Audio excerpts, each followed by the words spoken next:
सभी कैडेट्स को जय हिंद। कैडेट्स, आज हम एक धमाकेदार टॉपिक को लेकर के आपके बीच में आए हैं, जिसका नाम है नेतृत्व और व्यक्तित्व का विकास। 75 से 80 नंबर का एनपीसीसी में इस टॉपिक से क्वेश्चंस आते हैं। आपको मैं बताना चाहूंगा कि इसको दो भाग में बात करके हम बात करेंगे। एक तो बात करेंगे नेतृत्व, लीडरशिप क्या है, और दूसरा बात करेंगे पर्सनालिटी डेवलपमेंट, व्यक्तित्व का विकास। दोनों से मिल करके बहुत सारे क्वेश्चंस आते हैं। बी के पेपर में 65 से 70 क्वेश्चंस इससे पूछे जाते हैं। इसलिए बहुत ही इंपॉर्टेंट टॉपिक है जो आपके बीच में मैं ले आ रहा हूँ। आप लोग वीडियो से बने रहिए। निश्चित रूप से अच्छे सफलता के लिए अगर टोटल वीडियोस आप देखेंगे, निश्चित रूप से आपको अच्छे मार्क्स मिलेंगे और क्लियर कट मैं बताऊंगा कि क्या आ रहा है और पॉइंट टू पॉइंट उसमें क्या है। मैंने आपको पहले ही बताया कि पॉइंट फॉर्मेशन में लिखने की जरूरत है। कभी भी कोई भी मैटर पॉइंट फॉर्मेशन में देंगे, जो क्वेश्चन पूछा जाता उसके बारे में हम लिखेंगे, अच्छा अर्जित करेंगे, क्योंकि समय कम रहता है, सिलेबस लेंदी रहता है, बहुत तेजी से अटेम्प्ट करने की जरूरत होती है। उस टाइम में अपने दिमाग को खोल के रखना होता है और सारी चीजों को मैं अपने लेक्चर में यहाँ पर आपके सामने दे रहा हूँ और लेक्चर को धैर्यपूर्वक आप देखते रहिए। निश्चित रूप से आप एक अच्छा क्वेश्चन का आंसर कर पाएंगे। आइए शुरू करते हैं कि नेतृत्व एवं व्यक्तित्व का विकास। तो सबसे पहले हम बात करेंगे नेतृत्व क्या है। तो नेतृत्व की अगर हम बात करें तो नेतृत्व लोगों के बीच में उत्साह एवं विश्वास का निर्माण करता है। नेतृत्व लोगों के बीच में उत्साह और विकास का निर्माण करता है और अपने निर्देशन में कार्य करने के लिए प्रेरित करता है।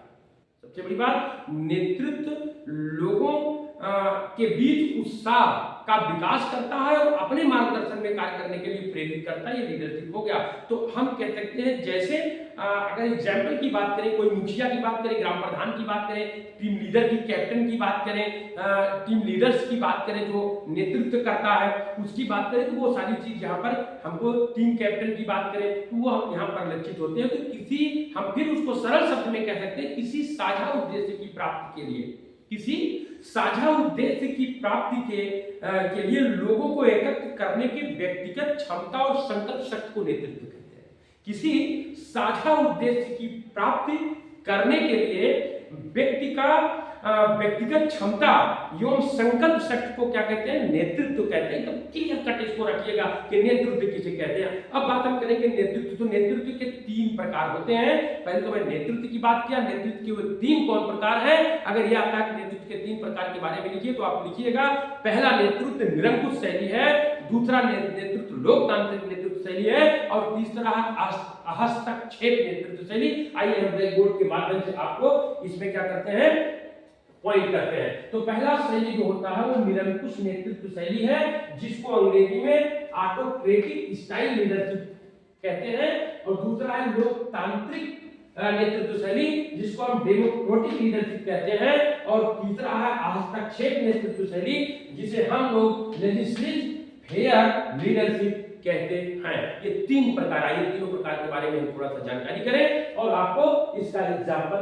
देते चलें। तो निरंकुश नेतृत्व शैली क्या है? निरंकुश नेतृत्व शैली में नेता किसी की कोई बात नहीं सुनता, वरन अपनी बातों को थोपता है, चाहे वो गलत हो या सही, वो एक तरफा डिसीजन लेता है। इसको निरंकुश नेतृत्व शैली कहा जाता है। जैसे मुसोलिनी की बात करें, हिटलर की बात करें, किम जोंग की बात करें, उत्तर कोरिया, ये लोग निरंकुश नेतृत्व शैली वाले लीडर हैं जो स्वयं डिसीजन ले लेते हैं और डिसीजन के बाद वो आगे पीछे कुछ नहीं सुनते हैं। ऐसे नेता कभी अच्छे नहीं होते हैं। हालांकि इतिहास के कुछ समय में बहुत तेज चर्चित होते हैं, लेकिन लॉन्ग लाइफ की जो बात होती है वो ऐसे नेता जो है थोड़ा सा तानाशाह टाइप में होते हैं। इसलिए निरंकुश नेतृत्व शैली एक तो ये स्टाइल हो गया जिसको मैंने बताया। दूसरा होता है लोकतांत्रिक डेमोक्रेटिक। आपने कहा कि सबसे पहले लोकतांत्रिक है क्या, इसके बारे में बात करें, जिसमें जनता के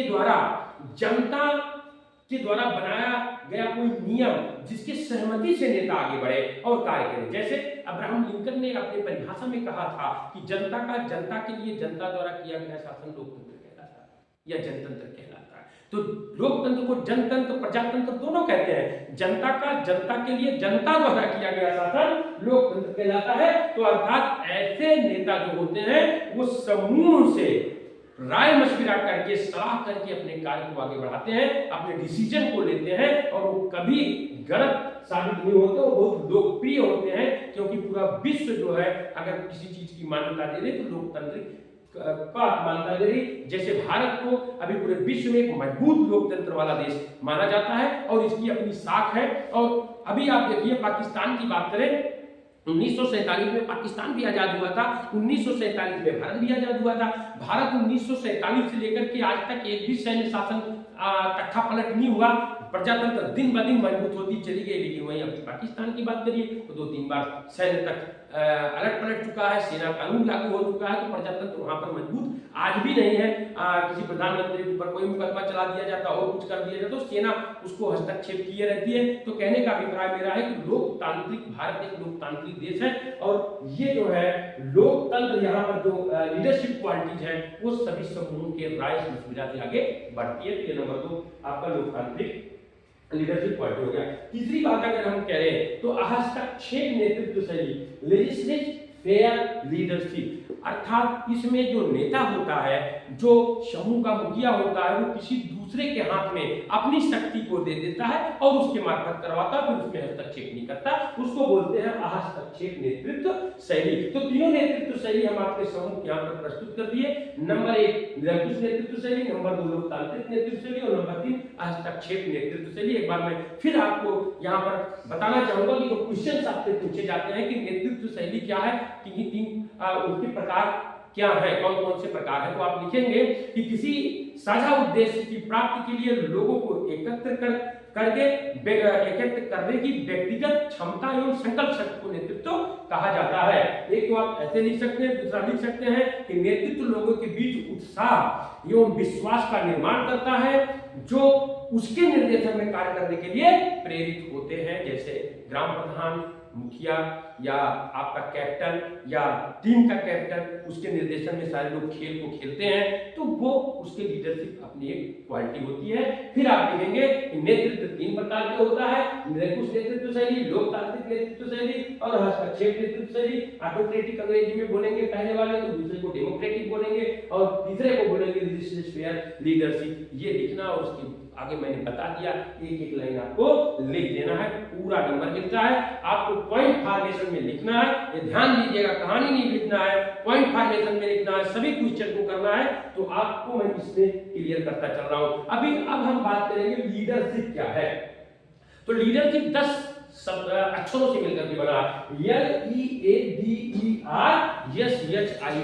इसके अलग अलग यहाँ पर अर्थ आपके सम्मुख है। तो मैं बात करूंगा लीडर, यद फॉर लॉयल है, लॉयल माने निष्ठावान होता है, ई फॉर इंथुसियास्टिक माने उत्साही होता है, ए फॉर अलर्ट होता है, अलर्ट माने सतर्क होना होता है, डी फॉर डिसिप्लिन होता है, डिसिप्लिन माने अनुशासित है, और ई फॉर एनर्जेटिक, एनर्जिक माने ऊर्जावान।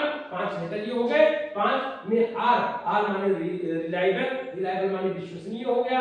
एस फॉर सिंसियर, सिंसियर माने ईमानदार हो गया। और एस फॉर हेल्दी, हेल्दी माने स्वस्थ। जब तक व्यक्ति स्वस्थ नहीं होगा कोई नेतृत्व नहीं कर सकता, क्योंकि व्यक्तित्व का बड़ा महत्व है। आगे बढ़ाएंगे कि personality first impression is the last impression. तो स्वस्थ होना, अच्छा वक्ता होना, ये सब उसके क्वालिटी के अंदर है, आगे बात बताएंगे। तो ये फॉर हेल्दी, हेल्दी माने स्वस्थ होना। और आई फॉर इंटेलिजेंट, इंटेलिजेंट माने बुद्धिमान, बुद्धिमान एक नेता को बुद्धिमान होना चाहिए। और पी फॉर पेशेंस, पेशेंस एक बहुत महत्वपूर्ण कड़ी है, उसको बोलते हैं क्या, धैर्यवान। जब तक व्यक्ति धैर्यवान नहीं होगा तब तक वो नेतृत्व नहीं कर सकता, क्योंकि समूह को लेकर के चलना सबके बस की बात नहीं होती है। बहुत कुछ सुनना पड़ता है, बहुत कुछ सहन करना पड़ता है, बहुत कुछ त्याग करना पड़ता है, बहुत सारे लोगों को लेकर के चलना है, बड़े ही धैर्य के साथ आगे बढ़ना पड़ता है, वो सफल नेता होता है। और सफल नेता के लिए 10 गुण हम आपको यहाँ पर स्थापित कर दिए और ये प्रकार स्थापित कर दिए। अब आपको हम बताते हैं कि नेता के मेन लक्षण क्या होते हैं, नेता के गुण या लक्षण क्या होते हैं। आइए हम इसको यहाँ पर आपको लेकर के करते हैं। नेता के गुण की बात हम यहाँ पर सबसे पहले हम बात करेंगे सद्व्यवहार। नेता के गुण की बात करेंगे, नेता के गुण की बात करेंगे हम सबसे पहले आप पॉइंट हम दे रहे हैं, हम आपको 8 से 10 पॉइंट देने का प्रयास करेंगे। आपको 5 पॉइंट पूछा जाता है, 10 आप याद किए रहेंगे तो 5 आसानी से लेकर के चलेंगे। पहला है सद्व्यवहार। सद्व्यवहार, अभी इसके बारे में हम डिटेल बताएंगे। और आप दूसरे नंबर पे आप लिखिए, सद्व्यवहार को कहते हैं टैक्टफुलनेस। ठीक है, अंग्रेजी में भी आप लिख सकते हैं। दूसरा है स्वार्थहीनता या निस्वार्थ, निस्वार्थ कह सकते हैं, निस्वार्थ की बात करेंगे, ये नंबर दूसरा होगा। निस्वार्थ होता है अनसेल्फिशनेस की बात करेंगे। दूसरा है न्यायप्रिय, जस्टिस, न्यायप्रिय होना चाहिए, जस्टिस, न्यायप्रिय। चौथी की बात हम करेंगे, तीसरा न्यायप्रिय, चौथा हम बात करेंगे विश्वसनीयता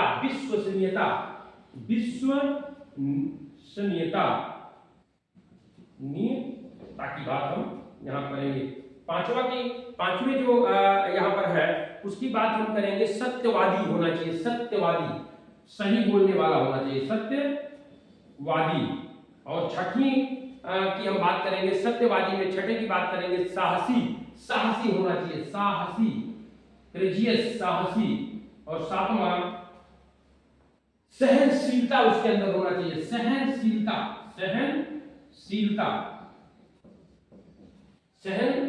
उसके अंदर होना चाहिए। सहनशीलता बोलते हैं ना, टॉलरेंस माने सहनशीलता होता है, करेजियस माने साहसी होता है।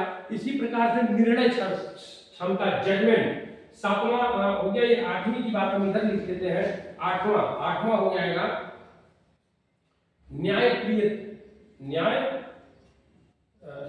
तो हो गया ना, निर्णय लेने की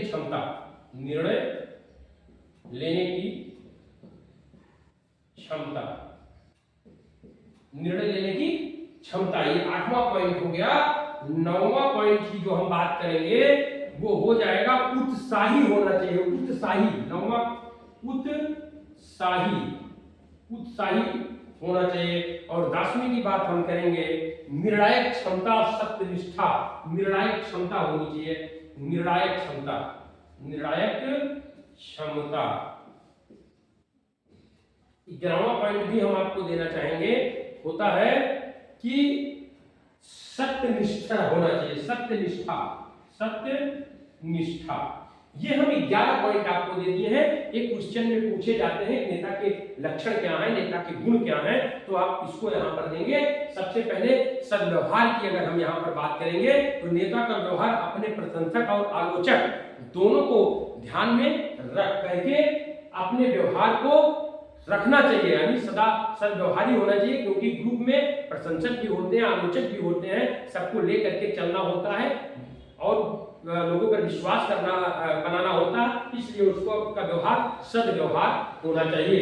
दूसरा आ गया निस्वार्थ, अर्थात नेता किसी स्वार्थ से ग्रसित नहीं, मैंने पहले भी बता दिया है, किसी साझा उद्देश्य की प्राप्ति हेतु समूह को एकत्रित करना और उनको लेकर के आगे बढ़ने का व्यक्तिगत और संकल्प शक्ति को नेतृत्व कहते हैं। सेम वही चीज यहाँ पे, निस्वार्थ, कोई स्वार्थ की भावना नहीं होनी चाहिए, समूह के जो है साझा उद्देश्य की भावना को लेकर के चलते उसको निस्वार्थ कहा जाता है। तीसरा न्यायप्रिय, नेता को न्यायप्रिय होना चाहिए कि समूह के अंदर यदि कोई बात होती है तो उसको तुरंत उसका न्याय करना चाहिए, चाहे वो अपना हो या पराना। क्योंकि नेता के कुछ करीब रहते हैं, कुछ थोड़ा सा करीब नहीं रह पाते हैं, तो उसको समदर्शी होना चाहिए, समान निगाह से देख करके क्या करना चाहिए, न्याय करना चाहिए।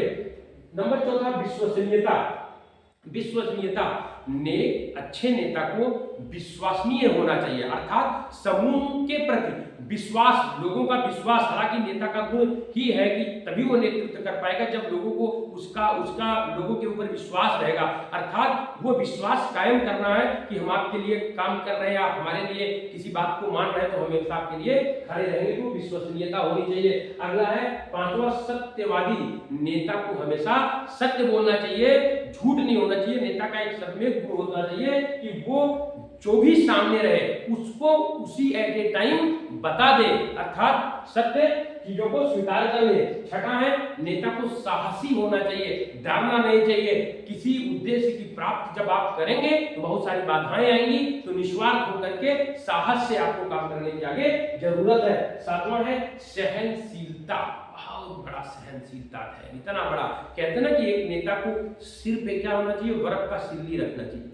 बर्फ का सिल्ली माने ठंडा रहे, वो क्रोध नहीं कर सकता, गुस्सा नहीं कर सकता, क्योंकि नेता है, लोग उस पर विश्वास कर रहे हैं, न जाने कैसे कैसे चीजों को उनसे शेयर कर रहे हैं, तो वो गुस्सा नहीं। उसको सहनशीलता, धैर्य से सारी चीजों को सुनना है, समूह की सारी बात को सुन करके एक उद्देश्य की तरफ जाना है, तो सहनशीलता एक इंपॉर्टेंट लक्षण होना चाहिए। उसके बाद निर्णय लेने की क्षमता, उसके डिसीजन मेकिंग होना चाहिए, निर्णय लेने की क्षमता। रॉन्ग और राइट नेता निर्णय लेगा तभी कोई डिसीजन कर पाएगा, इसलिए उसके अंदर निर्णय लेने की क्षमता होनी चाहिए। अगला उत्साही, नेता को हर काम के लिए आगे बढ़े रहना चाहिए। उत्साही कि आओ हम लोग आगे आपके हैं, जैसे आप तमाम नेता को देखते हैं पहले आगे वो चले जाते हैं, पहले आगे लाठी खा लेते हैं, तो वो नेता जो होते हैं वो उत्साही, उत्साह में, लेकिन समूह का ध्यान रखे रहना, उनको कहीं अति उत्साह में आप जो है उनके गलत फैसले ना ले लें। तो उत्साही ठीक है, लेकिन अति उत्साही ठीक नहीं है, तो नेता को उत्साही होना चाहिए। 10वां है निर्णय लेने की क्षमता, निर्णायक क्षमता। निर्णायक माने कोई ऐसी